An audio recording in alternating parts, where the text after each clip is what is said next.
והגלים, טפטוף מי הגשמים, מיונקי המעמקים, עד עופות השחקים, ברקים ורעמים, רעש המפלים, הרוח בעלים, אלינו מצטרפים לשיר עליך.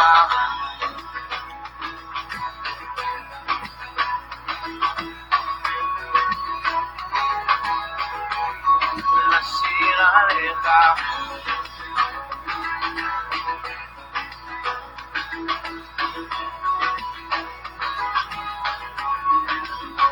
תינוקות חדשים בהיוולדם בוכים, אפילו העצים כפיים מוחאים. All right, I'm Dr. Ulysses Moore. I thought I'd play a little music. That's one of my favorite songs. It'll be going off in a minute. We got like 7 minutes. I'm on a little bit early.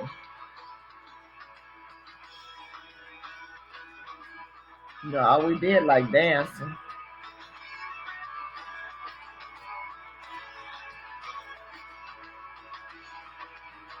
This is worship music.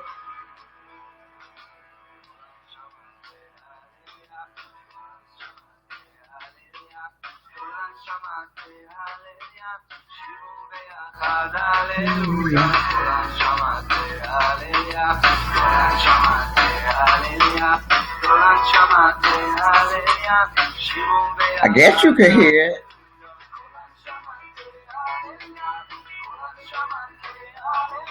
I do not own the copyright to this song.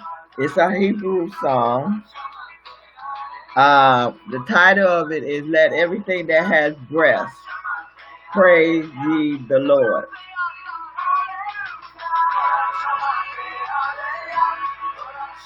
This is a universal song, an international song.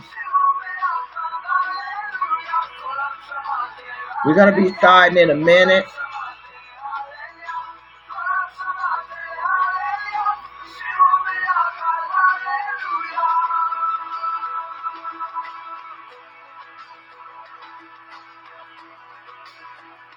Hallelujah.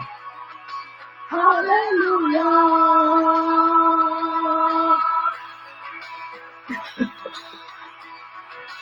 It's just nice to be silly sometimes, you know. Break up the sadness, you know. All right. I'm taking that off. I'm Dr. Ulysses Moore.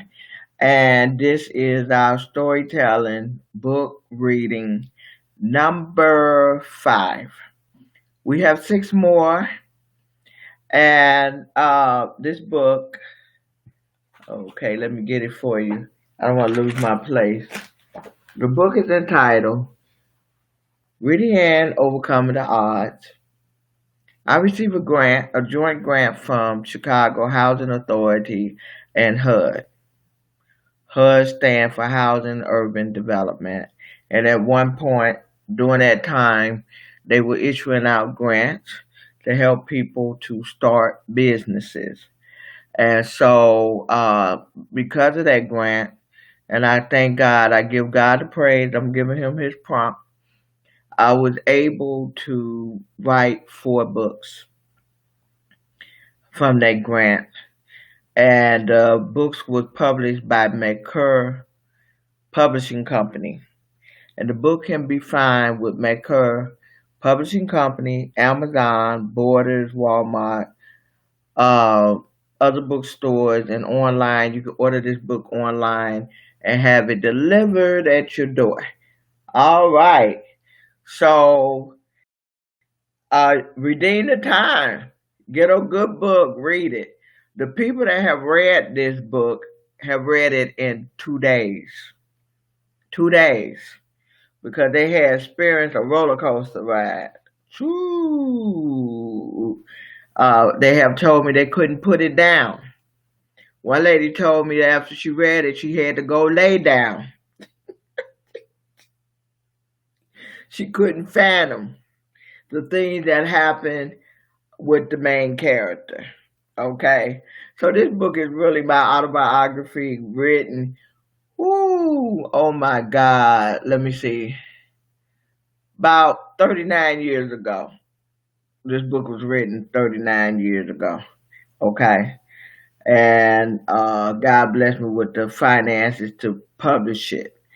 And I want to thank you for being on the show and just relax. Okay, take a break out of the news. Take a break from Facebook, the announcement, the coronavirus, and Center Disease Control, and the mayor, and the governor. And there's some of you listening to the news at 4 in the morning, 6 in the morning, 7 in the morning. You're listening to the news 12 noon. Then you're listening to the 4 p.m., the 4:30, the 5 o'clock, the 6 o'clock, then 9 o'clock news and 10 o'clock news. Okay, it get to be a much. Just take a moment, get off the carousel, the merry-go-round, and let me read you a story. Let's change the pace of things. So I'm going to read this book.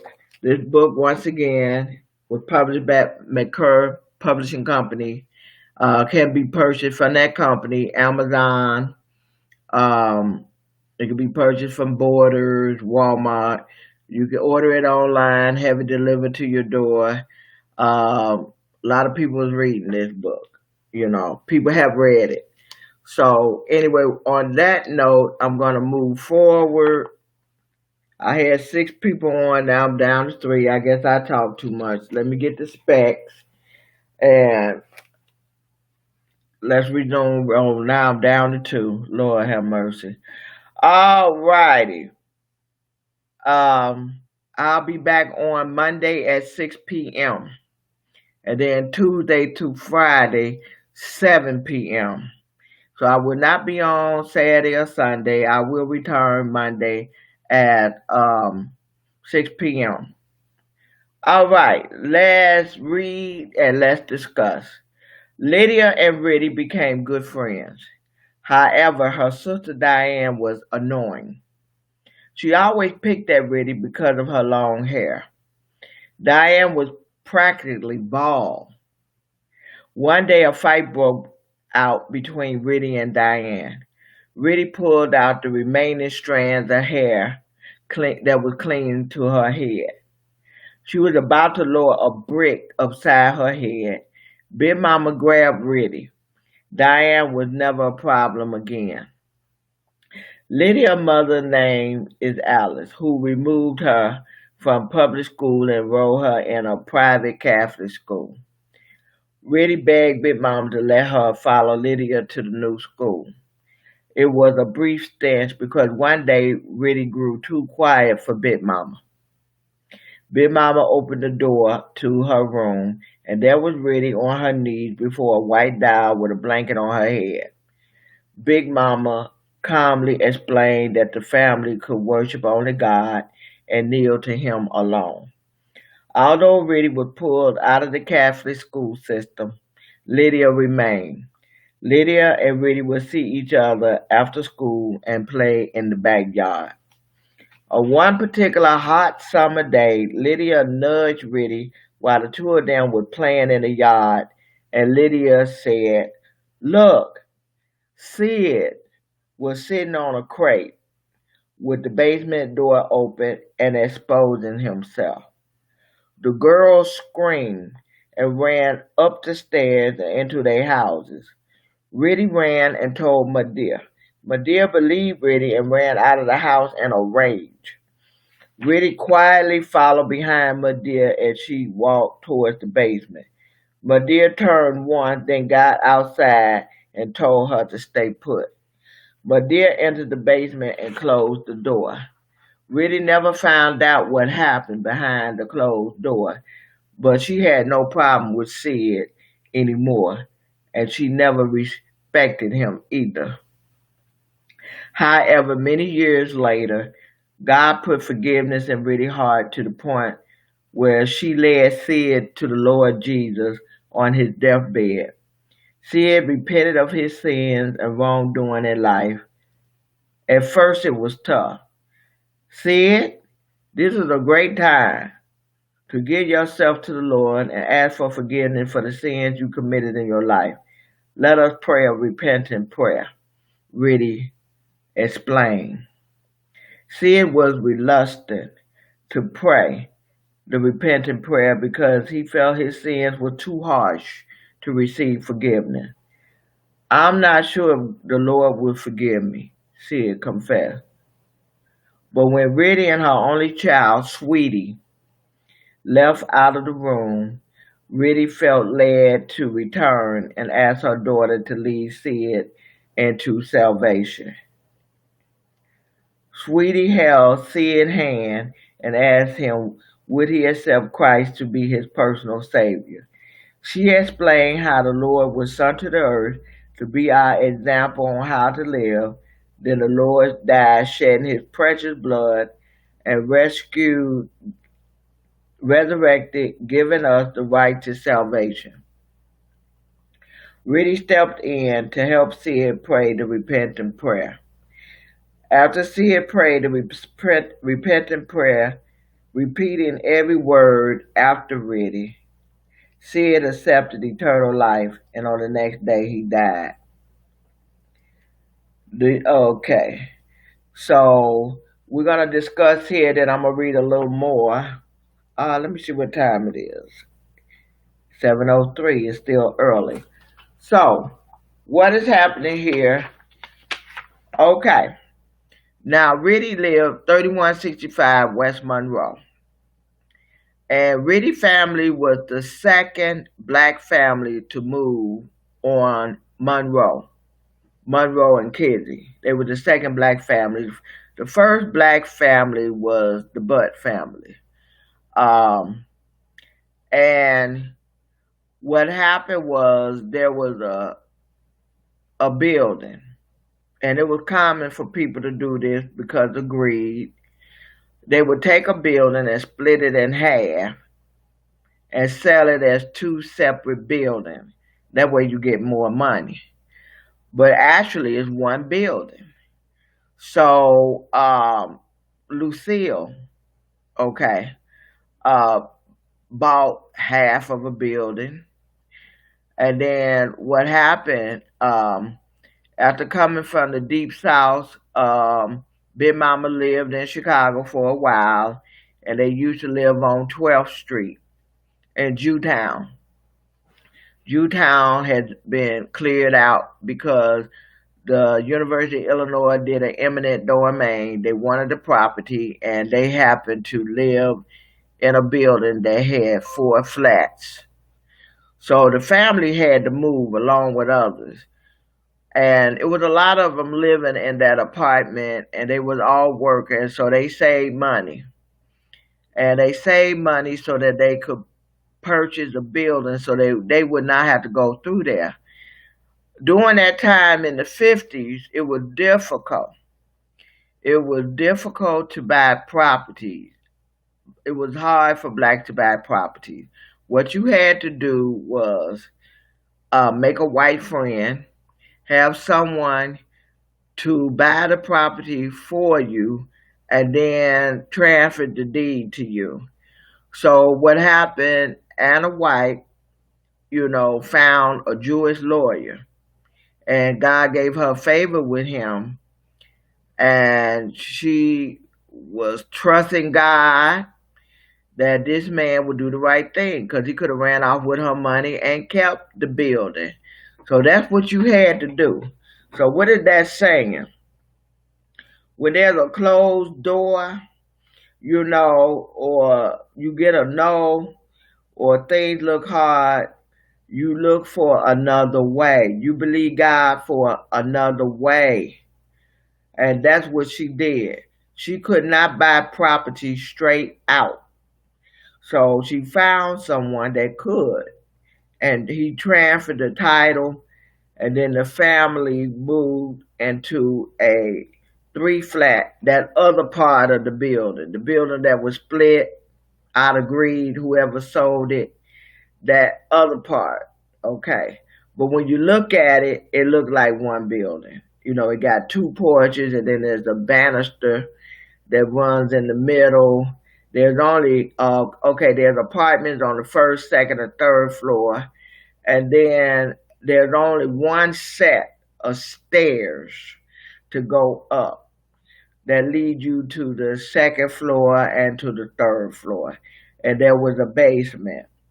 So these two women were neighbors.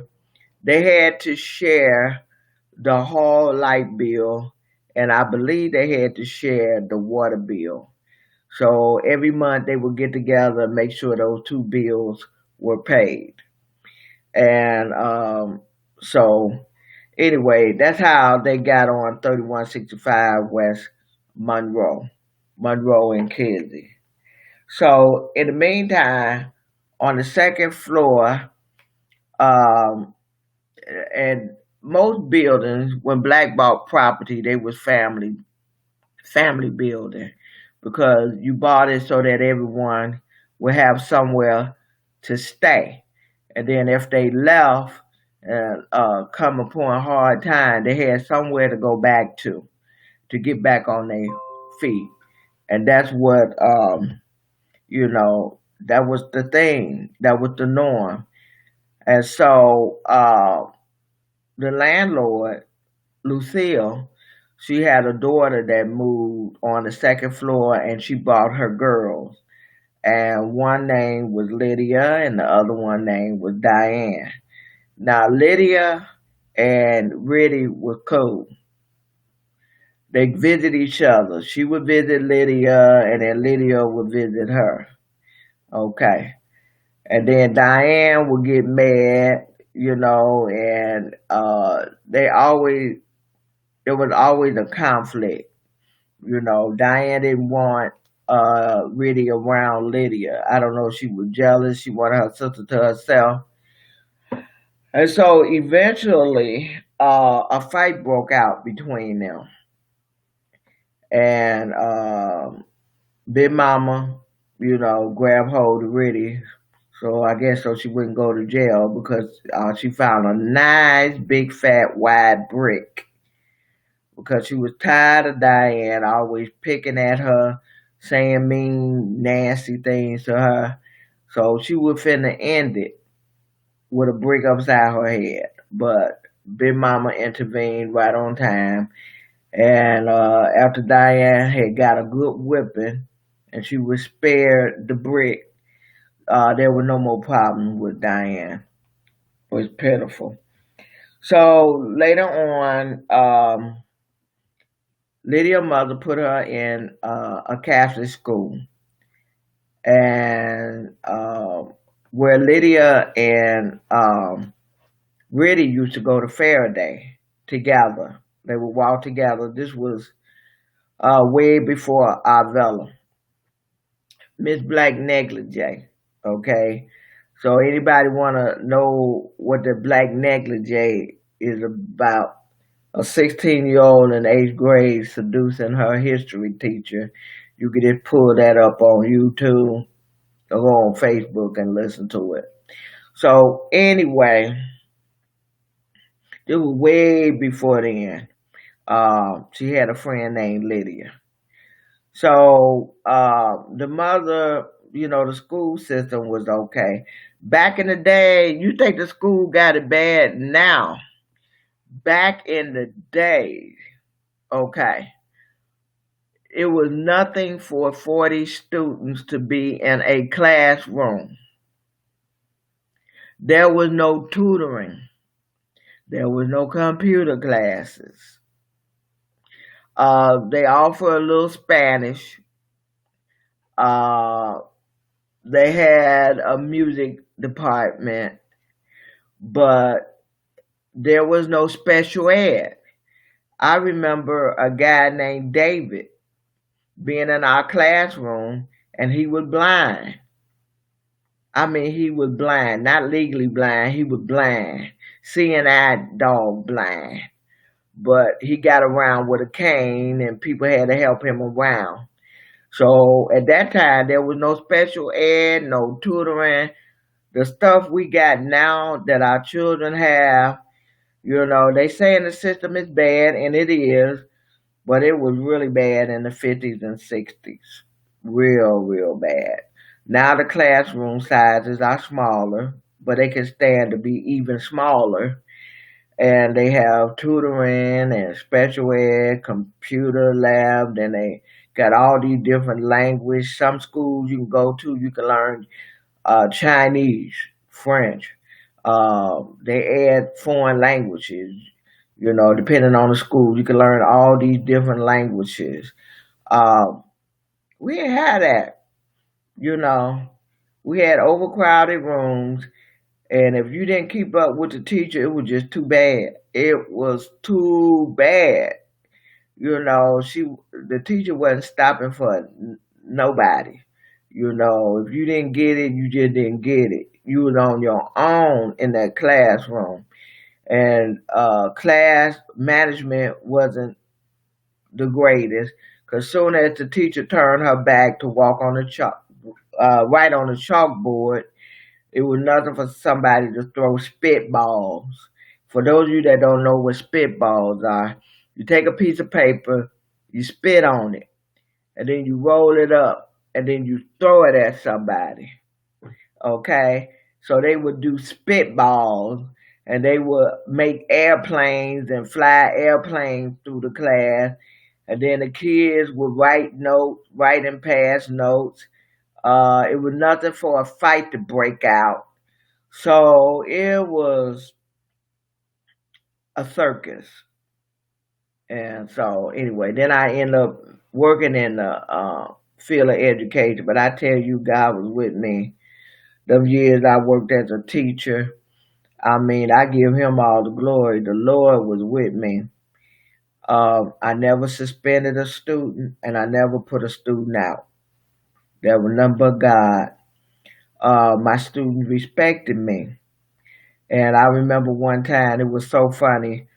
Two guys were getting into it, and you know how they do. Well, and then they walk up on each other. Well, and then I said, well, and I sent for a student. I got my purse out my desk, and I told this student, okay, I counted how many students I had, and I gave the student some money, and I said, okay, I want you to go downstairs to the cafeteria.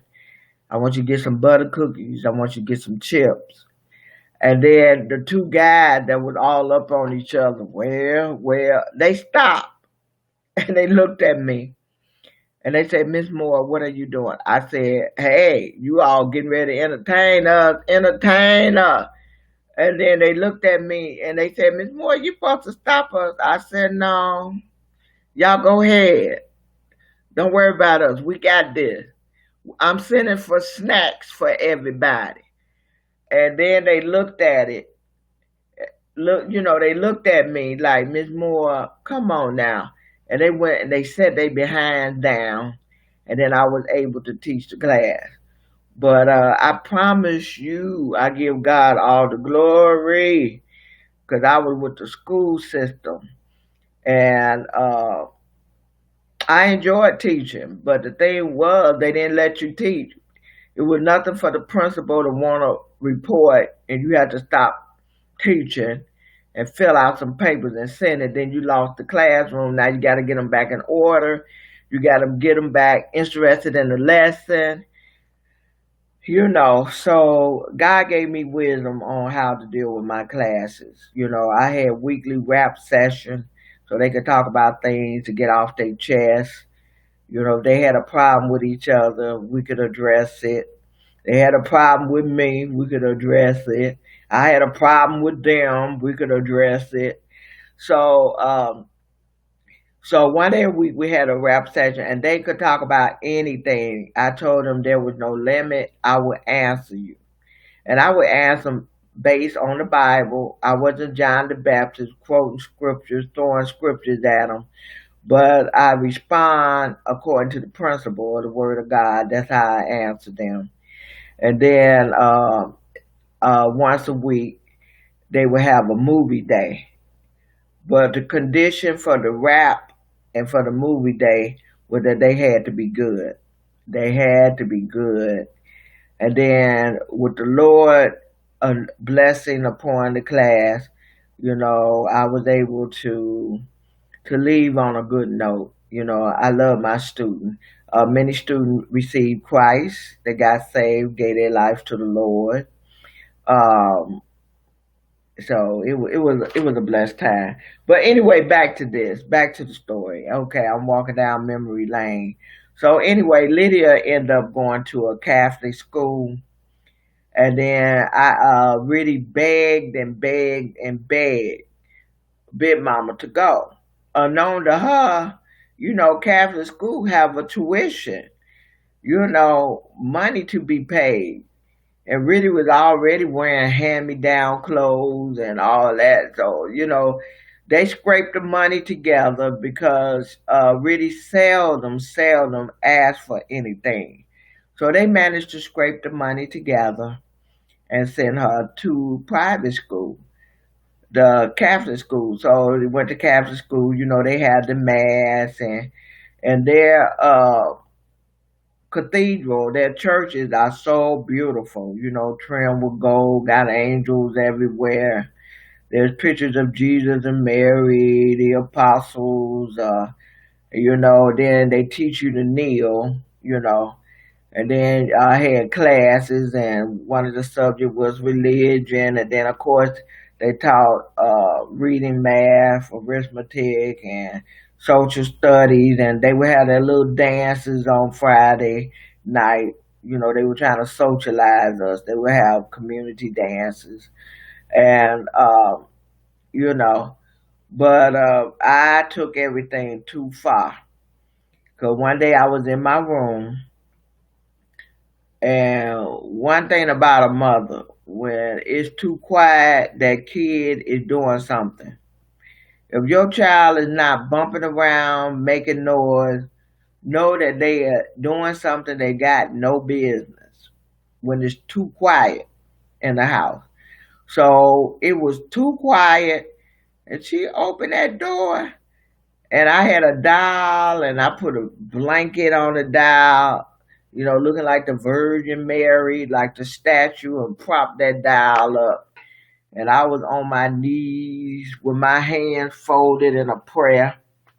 I had my hand folded in a prayer, and I was praying to the doll. And Big Mama said, "Oh no, baby, no, no, come on off your knees, honey, come on off your knees." She said, "We only kneel down and we talk to God. We're not talking to no idols and no dolls and nobody but Jesus. Anybody, we get on our knees for the Lord."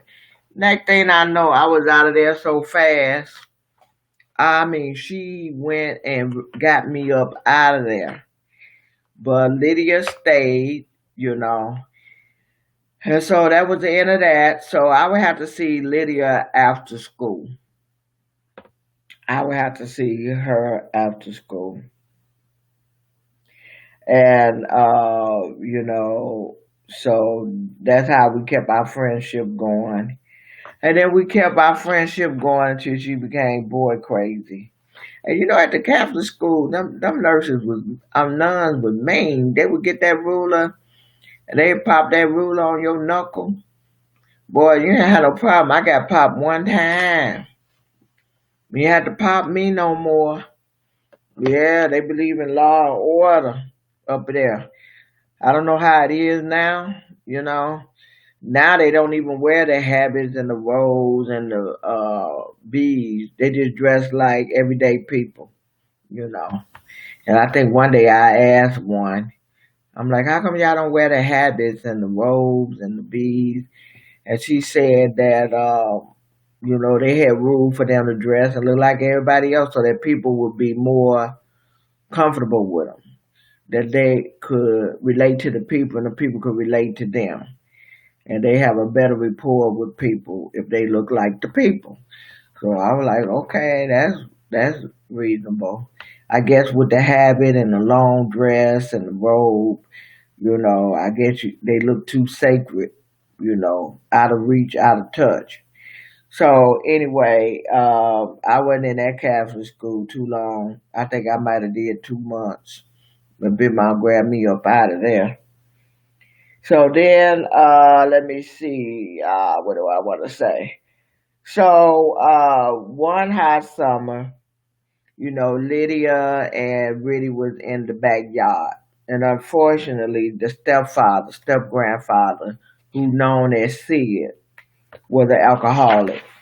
And when they said, you know, I kind of chuckle whenever I go to an establishment or I walk past a bar, and then it said alcohol, it said spirits, and whoever got that revelation, yeah, spirit. When people are under the influence of alcohol, they do some anything. It's like they lose control of their mind. They lose their coordination. That's why they tell people don't drink and drive, because your coordination slowed down and you don't respond as quick. And unfortunately, people have drunk alcohol and have raped people, molested people. Strange things happen when people tap into alcohol. So unfortunately, my really step grandfather, he was not allowed to drink in the house. He had his man cave before there was even man cave. Medea, the queen of the house, Big Mama, Anna White, and Medea, they weren't having it. You had to be in the basement. And you keep your liquor in the basement. Liquor was not allowed in the house. And so one day he just had a little bit too much, and the basement door was open, and Riddy and Lydia were jumping rope. They were playing and having a good time. So he decided to expose himself. And Lydia saw it first because Riddy back was to the basement.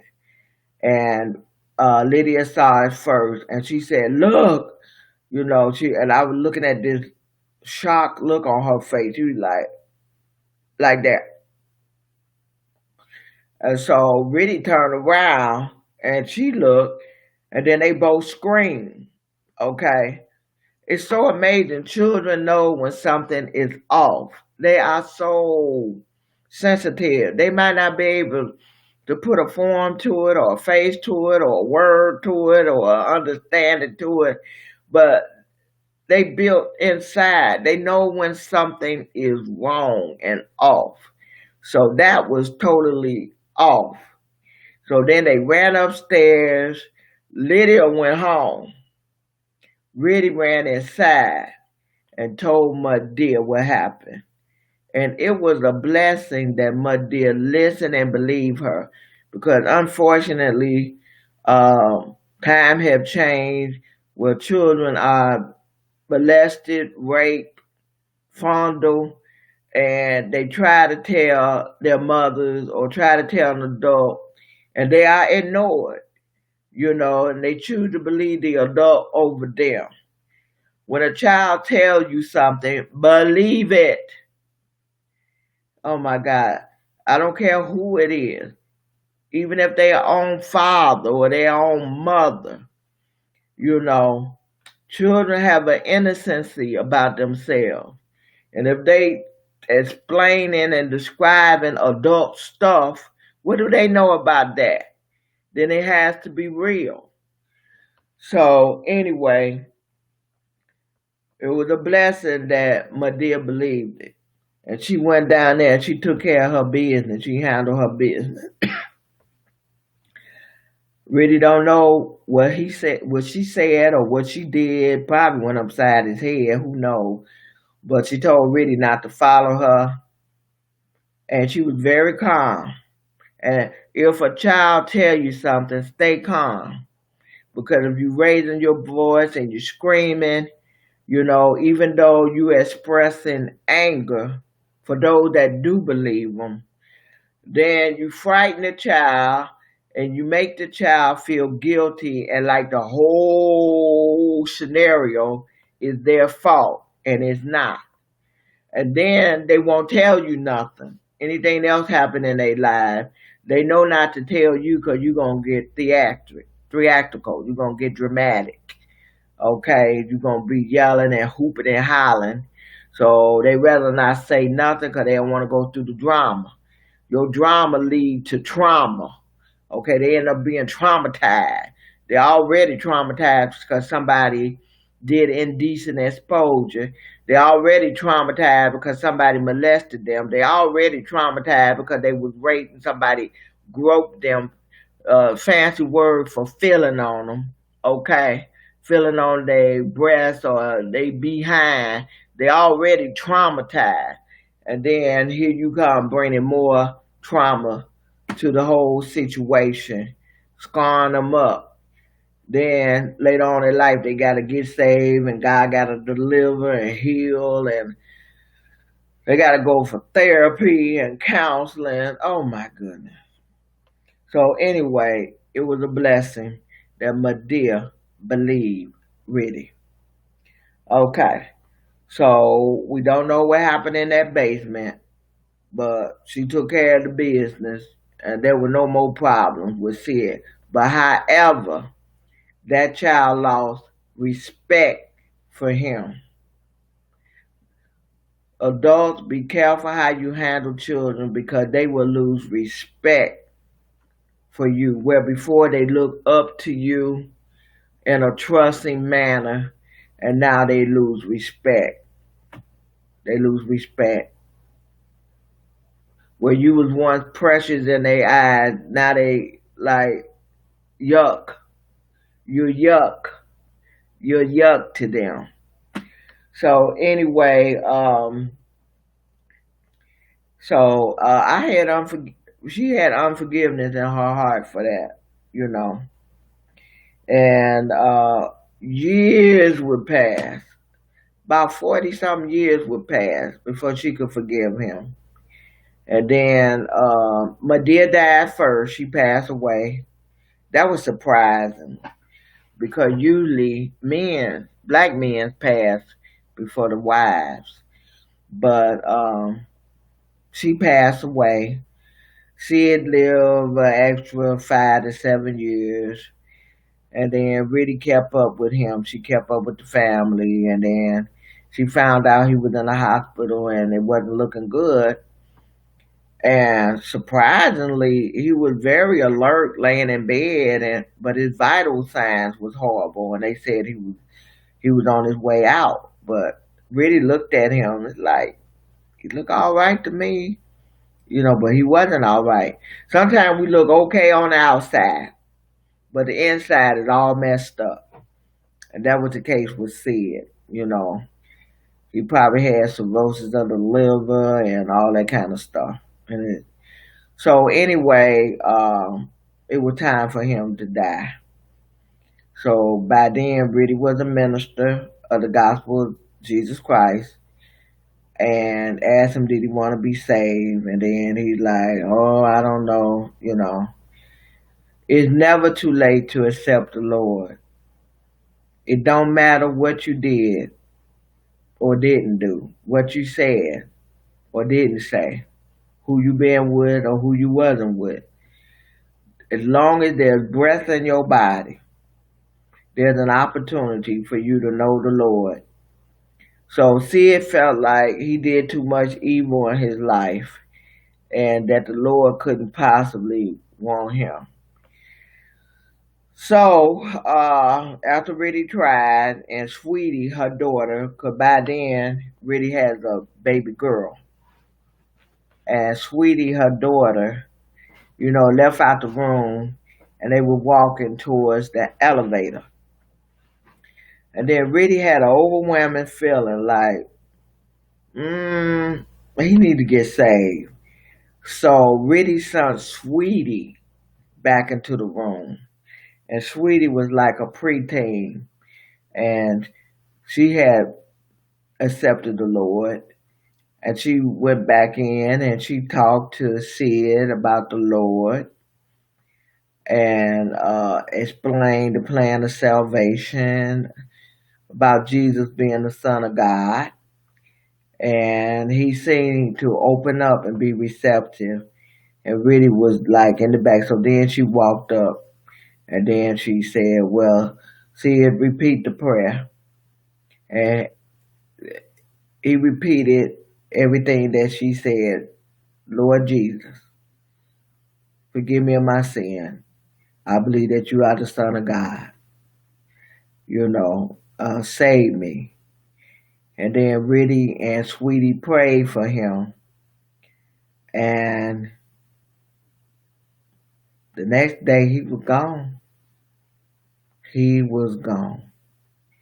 So when you feel the unctioning to do or say something, do so. That is the Lord moving upon you. Do so. So anyway, Sid ended up going to the Lord. And okay, I got a half hour. So I'm going to read another section that I think you would like and talk about it. Okay. Now, the year that Riddy returned to the Chicago Public School, remember she was pulled out because she was found in her bedroom kneeling before a dial praying. And Big Ma, like, look, we kneel before Jesus. Get off your knees. So, anyway, Riddy returned to the Chicago Public School system. She did not return to the school system alone. Riddy's companion was a pair of tan, hideous, dinosaur-looking orthopedic shoes that would accompany her to the 5th grade. It was during an annual physical that the doctor noticed problems with Riddy's feet, ankles, and calves. She had a limp. Madeira proudly announced to the baby girl about the new pair of shoes. Riddy thought that the shoes were cute until she met BJ. The first day of school was exciting. As a kid, I always liked the first day of school, all the holidays, summer, and Christmas. They were my favorite time of school. All in between, I could take it to school. And then, surprisingly, when I became a teacher, I felt same way. First day of school, last day of school. That was my favorite time. That was my favorite time of the year as a teacher. When the school doors open and when they close. And all the holidays. That was it. I love my students. I don't want nobody to think I didn't. But I did. I did. So anyway, the doctor found out that Riddy had a limp, and so she had to wear these orthopedic shoes with braces. The shoes had braces to straighten her out, to align her body. And Riddy thought the shoes were cute because she was getting something new. Now remember, she always got her cousin Deb hand-me-down everything, clothes, shoes. The only thing she had new was underwear. Big Mama would faithfully order underwear from Sears Robot catalog. She faithfully ordered underwear. So she knew she gonna get a new bra and a pack of panties and maybe one or two slips. But other than that, her clothes was hand-me-down. Her shoes hand-me-down. So when Madeira told her she was getting a pair of new shoes, she was ecstatic. New shoes, okay? And they were beige orthopedic shoes. And to her, they were cute. But they weren't cute to BJ. The first day of school was exciting and everyone was happy. Miss Harper, Riddy teacher, had given everyone their seating assignment after making out a seating chart. Once the class settled and after going over several lessons, Mrs. Harper called Riddy to her desk. That is when BJ called out attention to Riddy's shoes, that yellow heifer. Riddy was very hurt and embarrassed. The whole class burst out in laughter. The teacher finally settled the class, but for the next 6 months, BJ and her gang teased Riddy before and after class. Riddy's only refuge was in class or at home. That's the only time she would have peace, if she was in class or at home. Other than that, BJ and her little gang. It seemed that everywhere Riddy turned, the gang would appear. Riddy once pretended to have lost the shoes, hopeful that Big Mama would let her wear her sneakers. But Big Mama would pull out her strap, and Riddy would magically find the shoes. Then on another occasion, Riddy scraped them up until black marks appeared. But Big Mama cleaned them up with good old kitchen cleanser and then shined them. Riddy did everything she could to lose the shoes so she wouldn't have to wear them to school, so she wouldn't have to be teased and made fun of by BJ. But deliverance was in the house.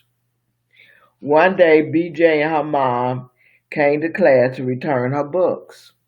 Mrs. Harper signed BJ out of class. She was moving out of the school district or something.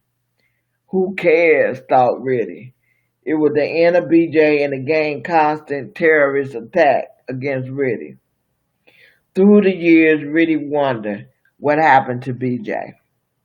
And how could such a beautiful girl be so ugly? BJ was a gorgeous, high yellow gal with blondish brown hair, but she was a mean heifer. The rest of the year was a breeze. Okay, we're going to stop right there. So what happened there is, as I said before, Riddy always got hand-me-down. She was excited to have something new. And it was cute to her. But these was orthopedic shoes with the brakes in them to bring her body into alignment because she had a limp. And first day of school, she went there looking all cute with her brand new orthopedic beige shoes with the brace in it. And the teacher called her to the desk. Because when school starts, the student come in, they just let everybody sit down. You sit wherever you want. Then the teacher will pull a chart out. Then she'll make you line up, and then she would assign seats. You know, I got to sit in the front of the class because I had a hearing problem. I had problems hearing, so I had to sit close. And so I got called when it was time for a group of us to get up so we can get our seats. And I walked to the front. I don't know what BJ said, but it wasn't nothing nice. Nothing nice. Nothing nice. And the whole class was laughing at me, and it was a horrible situation. I don't know why young people just can't go to school and learn. So bullying is nothing new. It's nothing new. Where there's kids, they're going to be bullies. Adults have to pay closer attention and nip it in the bud. And if a kid tell you somebody is bothering them, don't be like, oh, y'all falling out now, later on y'all be friends. I know you've been hearing about children killing themselves because they can't get no relief. You know, they tell the teacher is tired and stressed out and like, oh, go somewhere, go sit down. They won't listen to them. Then they go home and tell mom and dad, and they like, well, suck it up. Just go to school, pay attention, ignore them. They say ignore them. Okay. And then there's been reports of children jumping off of bridges, hanging themselves in the closet, ODing because of bullies. Oh boy. I just don't understand why children just can't go to school and learn. Do their homework, don't bother nobody, and go home. So anyway,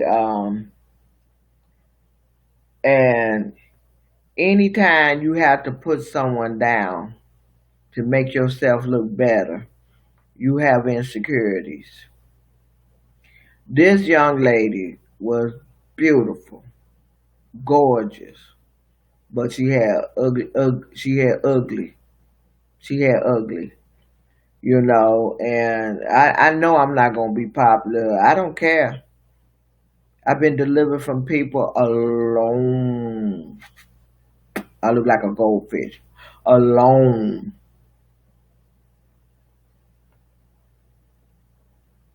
I've been delivered from people a long time ago. Your opinion don't matter. What matters to me is how God feels about me. That's what matters to me. But I'm about to say some stuff gonna make some people upset. You men. Okay, I know my daughter watching is like, oh ma, please don't go there. Please, please don't say that. I'm gonna say it. It need to be said. And then I'm gonna turn around and hit on the women. Look, you men, you so busy looking at the outside. I know God created you all to be visual. I understand that. Nobody want Godzilla. Nobody want Frankenstein or his bride. I get it. But don't base everything on a woman look. What is her character like? Because when you get her and you live with her, that beauty gonna fade. What are you left with? Nasty attitude, being mean, snappy, you know, selfish, self-centered, self-absorbed, you know. And if you meet a woman and she may be a little plain, you can put some hair on her. Say, come on, baby, let's exercise together. You could do that. Then you see Tyler Perry movie with Jill Scott. Oh, get excited over her shape. She got a Coca-Cola shape. She got baseball bat legs. Then you get with her, marry her. Not everybody, but too many. You get with her, marry her. She can't cook, don't know how to do laundry. All she know how to do is look pretty. And then that gonna wear out. And then she may be high maintenance. Want to get her nails done all the time. Always in the beauty shop. But mean and nasty. Not all, but too many. Okay? Look at the character. Do she have the fruit of the spirit? Love, joy, peace, temper, meekness, gentleness, goodness, faith, long suffering. Is she kind? Is she nice? Is she gentle? Look at the character. And if she don't look all that, the little plain Jane, you can fix her up. Come on. Pick out the clothes you want to see her in. Baby, I want to see you in this.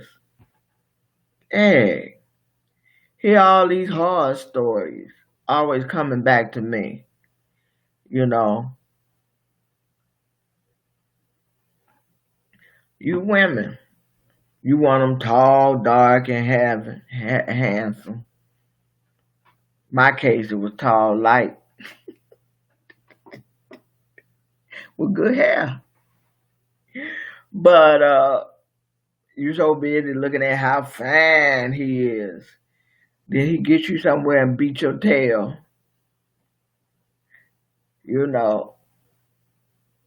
How do he relate to people? What kind of relationship do we have with his mother? What type of relationship do we have with women? Do he dog women, mistreat women? Because guess what? If he dog and mistreat women, he going to dog and mistreat you.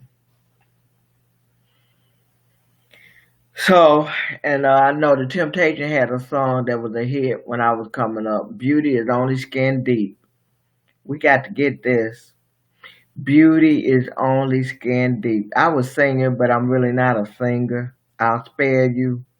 But listen to the word. Beauty is only skin deep. Matter of fact, those of you, when you get off Facebook, go on YouTube and pull up the Temptation, Beauty Only Skin Deep. You know, songs of those times had messages and had lessons.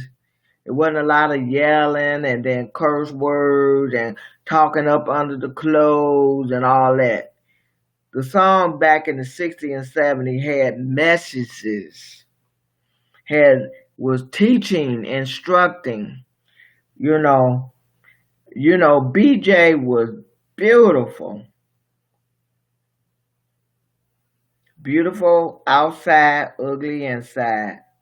Fellas, you want beauty inside and out. And like I said, if she don't look all that in a bag of chips, just get her some hair, get her some makeup, send her to the salon once the band is over. You know, go there with her, tell the hairdresser how you want her hair done. That's all you gotta do. Fix her up. Fix her up. And then women, you don't like the guy because he don't wear the latest fashion. He might shop at Goodwill. He get it, and then he not shopping at the trendy men's stores. Well, baby, all you got to do is charm and then say, honey, especially if you marry him, help him spend his money on him. Uh, Sweet talking. I want you to go somewhere with me. It's a surprise. I'm a fix a nice dinner for you afterwards if you go. Where we going? Oh, don't worry about where we're going. Come on, follow me. Then go to a clothing store and go in there and then say, baby, hey, why don't you try this? I want to see how you look. Then when you put something on, oh, you look sexy. You got it going on, you know. And then if he think he gonna hit it that night and he gonna be cheesing all over the place, he'll let you buy it. You know, he'll let you spend the money for him to get it. People want to please you when they're in a relationship. So anyway, oh God, ain't nobody probably listening to me, no way. Yeah, you keep letting your eyes get you in trouble. So anyway, what happened? BJ ended up being a personal terrorist. Whenever she saw Riddy and them shoes, Big Mama was determined that Riddy was gonna wear them shoes, even though Riddy tried to. She pretended like she lost them one day. She got up. Oh, I can't find the shoes. I don't know where they at. Can I just wear my gym shoes to school? And when Big Mom pulled out that belt, all of a sudden Riddy knew where they were. Then another time she decided to mock them up. She took her 2 feet and she began to rub them against each other. And she created some black marks. Big Mama was a strong woman. She got that kitchen cleanser and that brittle pad or SOS pad or whatever. That one was strong. She got all them black marks off. Then she shined the shoe. She shined the shoes and really had to wear those shoes. And every time she would see BJ. Now in class you can't do nothing because the teacher watching. But as soon as class was over with, or before class, that's why I really would try to go to school right at the time. So as soon as the door opened, she would escape BJ and her gang and go sit down. But then when the bell rung, they be outside, taunting Riddy, talking about the shoe, talking about her. And it would just hurt her little heart. And she cried a many a days. but deliverance came. Don't know what went down, but one day Riddy was sitting in the classroom and BJ and her mother came in, and BJ had like a strange look on her face, almost like shame or something. I don't know what happened, but God sent help from the sanctuary, and BJ mother signed out of class, returned the book, and the rest of the school year was a breeze because BJ was gone. And even though BJ was gone, the gang was still there. But like they say, if you can get rid of the head, you won't have no problem with the rest of them. That's right. You surrounded by young people. You surrounded by a group of girls or a group of guys, and you got that one leader that's initiating and provoking everybody to give you problems. I don't promote violence, but you have to defend yourself, and you'll hear about defending self on Monday. We really thought she was David going up against Goliath, two Goliaths. They got a good butt whooping, okay? But really get suspended, and they don't.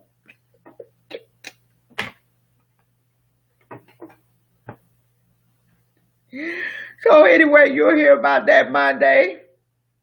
But young people, you find yourself in a situation like that. Adults don't want to listen. The police don't want to listen. Take the leader out. I'm not telling you to shoot nobody, okay? Back in the days when they had fight, it was either hand. It was hand-to-hand combat. And then you pull somebody's hair, or you kick somebody, or you bit somebody. That was about it. This stuff they doing now, shooting people. No, I'm not telling you to shoot nobody. But you can lay hands. Lay hands good enough, they leave you alone, and then they'll disperse the crowd. That will disperse the crowd. I'm not telling you to kill nobody, shoot nobody, okay? But I have enjoyed my time with you. And once again, this book is entitled Riddy Ann Overcoming the Odds. And you can find it at McCurr Publishing Company, Amazon, Walmart, Borders, local bookstores. You can get it on. You can order it online, have it mailed to your door. I want to thank those that have come to be with me. This is the 5th book reading. I'm doing a total of 11. I'm not going straight through the book. I'm kind of like moving around. We got 6 more readings, and then I will get into a series. Yeah, I will get into a series. I started coming on Facebook to share info commercials, to give free information, and to encourage people to start up their non-for-profit. The first series was on the 11 benefits of the 501c3. The next series, which will be sometime in April, will be on grants. I'm going to share information on that. And so in between the 2 series, I decided to do a book reading.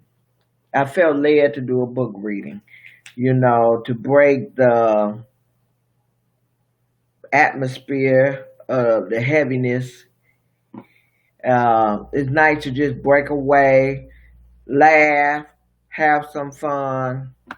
I want to leave a tip, since many of us have been mandated to stay home, and the only time you are to go out, and that will be enforced at 5 p.m. tomorrow, is strictly for grocery, to pharmacy to pick up your medication, to get gas. You can go for a walk, but to visit and hang out, there's nowhere to eat because all the restaurants are closed, except for those that can provide drive-through and pickup. And you'd be surprised. There's a lot of restaurants that are hurting because they don't have drive-through, and a lot of them don't have delivery. So some businesses not gonna be able to open back up.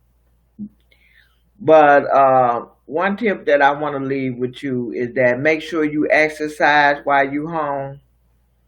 And I woke up this morning and my right leg was numb because you don't want to do too much sitting. You want to get up and walk around, exercise, because you want circulation. You know that numbness come when you end up with poor circulation. Okay, the numbness, it feel like your leg went to sleep or your arm went to sleep. Make sure you get some exercise. Follow the protocol. They telling people to drink plenty of water. They telling people to do that 6 feet social distance. Okay, well since you can't go nowhere, that's a whole lot of feet of social distance. They telling people to work on their immune system, keep their immune system built up. You know, get your vitamins. Make sure you eat healthy meals. Get your vitamins, minerals in. Get your veggies and your fruit. Um, to hang on to your sanity. Reconnect with people that you haven't talked to, so you don't feel isolated. Um, you can talk to people. You know, cell phone, Facebook chat, Zoom. You can talk to people, email, you know, so you won't feel so isolated. And you want to avoid cabin fever and you want to avoid depression. Um, I think what would also help, I got a minute, then I'm gone. Another thing that will help if you make yourself out a schedule, then that help you stay focused and help you get your mind off of what's going on. You don't want to keep hearing this. Yes, you should hear it so you can have the information. Yeah, but you don't want to keep hearing it and it began to be overwhelming and frightening. So what you want to do is make yourself a schedule. Put some fun things in there. Put some things you haven't done in a while. You know, if you do arts and crafts, do some, make a quilt, do some jewelry, make some jewelry, write a book, uh, send letters and emails to people, call friends, call family, reconnect, play games, especially if it's two or more of you in the house. Play games, you know. Okay, play Uno, play Twister, you know, play games. It's so much that you could do inside. Write poetry, okay? Do you like to write poetry? Write songs. Are you a songwriter? Write songs. Read your Bible. Pray. Spend some time with God. You know, then you got Netflix, HBO, you got you got all these streaming, TV streaming. I'm looking forward to seeing a movie on March 26th. And I thought it was a 1 day, but it is 1, 2, 3, 4. It's a 4 day event. And it is the life story of Madam C.J. Walker. I can't wait to see that. I have heard about Madam C.J. Walker all my life. I read every book I could get my hand on. I even saw a play that they did at the Goodman Theater years ago about her life, Madam C.J. Walker. She was the first female millionaire in the United States, and she was the first black female millionaire in the United States. And the Lord blessed her to build an empire. And she was a born again Christian. Yes, she was. She was a born again Christian. And God gave her an idea and she ran with it and she became During this season, during this time, this is the time to seek God for creativity, innovation, witty invention. Watch me, mark my word. A lot of millionaires are going to come out of this. This is the season and time God can give you a business idea that will bring millions to you. This is the season of entrepreneur. This is the time to be a mother of invention. So this is Dr. Eurydice Moore signing off. Once again, you can Ridian Overcoming the Odds. You can purchase this book from Maker Publishing Company, Amazon, Border, Walmart. Order it online, have it delivered to your door. I enjoyed this.